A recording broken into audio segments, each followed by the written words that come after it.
국민의힘 한동훈 대표가 윤 대통령의 조속한 직무집행정지가 필요하다고 밝힌 뒤 전국이 급박히 돌아가고 있습니다. 네, 한 대표는 현재 윤 대통령과 만나고 있는 것으로 지금 전해지고 있는데요.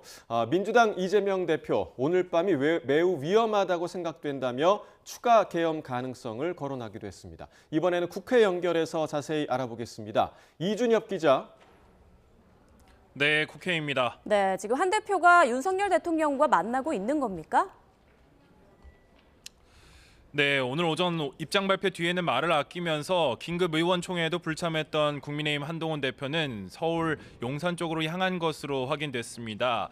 윤석열 대통령과 면담할 예정인데 탄핵 표결 전 결단이나 사과 등을 요구할 수 있다는 등의 여러 전망이 나오고 있습니다. 앞서 한 대표는 긴급 최고위원회의에서 윤 대통령이 계엄령 선포 당일에 주요 정치인 등을 반국가 세력이란 이유로 체포하도록 모교 후보 여인영 방첩사령관에게 지시했던 사실을 확인했다고 말했습니다. 그러면서 어제는 국민과 지지자의 피해를 막기 위해 이번 탄핵안이 통과되지 않게 노력하겠다고 말씀드렸지만 새로이 드러나고 있는 사실 등을 감안할 때 대한민국과 국민을 지키기 위해 윤석열 대통령의 조속한 직무집행정지가 필요하다고 판단했다고 강조했습니다. 윤 대통령이 대통령직을 계속 수행하면 이번 비상계엄 같은 극단적 행동이 재현될 우려가 크고 이로 인해서 국민을 큰 위험에 빠뜨릴 우려가 크다고 생각한다는 겁니다. 윤석열 대통령은 이번 사태에 불법적으로 관여한 군 인사들에 대한 인사조치조차 하고 있지 않고 여인영 방첩사령관조차 인사조차 하고 있지 않습니다. 네, 이에 대한 국민의힘 내부 반응은 어떻습니까? 네, 한 대표 입장 발표 뒤 국민의힘은 비상의원총회를 열었고 중진 의원들도 따로 면담했지만 뚜렷한 당 차원의 추가 입장 발표는 없었습니다. 추경호 원내대표 역시 기자들의 질문에 한 대표 발표 전 토론을 나눈 것은 없다는 취지로 말한 것 외에는 대부분 답을 하지 않고 말을 아꼈습니다. 다만 윤상현 의원은 기자들과 만나 비상계엄 사태가 정당화될 수 없고 한 대표 말이 100% 맞는다 하더라도 탄핵으로 이어질 수는 없다고 반박했습니다.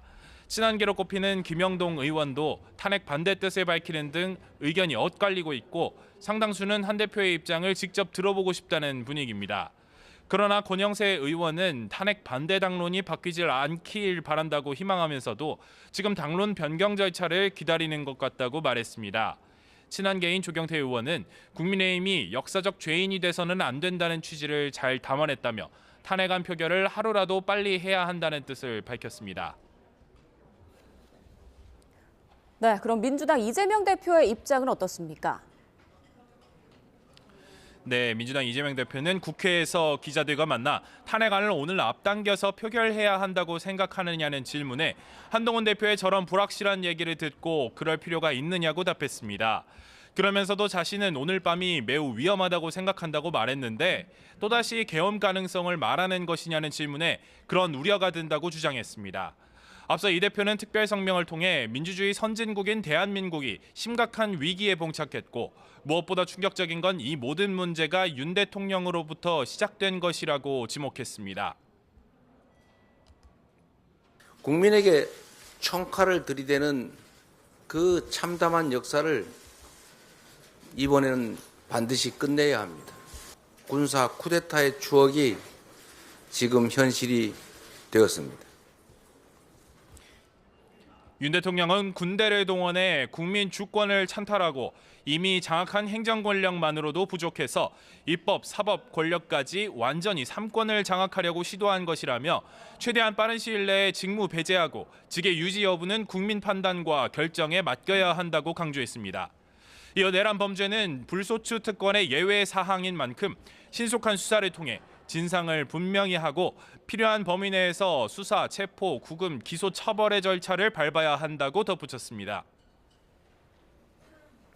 네, 민주당에서는 여당의 탄핵 동참 압박을 강화하는 분위기죠. 네, 민주당 조승래 수석 대변인은 최고의 결정 사항으로 국회에서 추경호 원내대표에 대한 내란죄 적용과 고발을 검토하기로 했다고 발표했습니다. 계엄 선포 당시 우원식 국회의장에게 표결 연기를 요청하는 등 불법 계엄 내란 사태의 핵심 공범이자 주요 업무 종사자로밖에 볼 수 없다고 주장했는데요. 민주당은 또 오전 긴급 의원총회에서 현재 상황을 공유하고 의원들과 보좌진, 당직자들에게 국회 집결하도록 총동원령을 내렸습니다. 본회의를 언제 소집할지는 원내 지도부의 일이 맺고 언제든 응할 수 있도록 의원들은 국회에 대기할 것이라고 덧붙였습니다. 다만 아직 당 안팎에서 탄핵소추안 표결을 앞당기자고 요구하는 데 대해서는 아직은 한동훈 대표의 정확한 입장을 파악하고 침착히 대응하겠다는 방침입니다. 우원식 국회의장실에서도 현재 상황을 매우 위중하고 심각하게 인식하고 있다는 기존 기조를 유지하고 있다면서도 의사 일정의 가변성이 크다고 본다고 밝혔습니다. 네, 그리고 오늘 중앙선관위에서도 긴급회의가 소집됐죠. 네, 중앙선거관리위원회는 오늘 오전 경기 과천시 청사에서 긴급회의를 냈습니다. 노태학 선관위원장은 회의 뒤 브리핑에서 지난 33일 비상계엄 선포 뒤 300명 가까운 병력이 선관위 청사에 진입한 것으로 확인됐다고 밝혔습니다. 다만 현재까지 계엄군의 내부 자료 반출은 없었던 것으로 확인됐고 추후 피해를 확인하는 점검을 할 것이라고 설명했습니다. 계엄 당시 군인들의 점거 행위는 헌법과 법률에 근거 없는 명백한 위헌이고 위법이라고 지적했습니다. 이어 강력한 유감을 표한다며 관계 당국은 계엄군 점거 목적과 근거를 소상히 밝히고 그에 따른 법적 조치를 취할 것을 요구했습니다. 지금까지 국회에서 전해드렸습니다.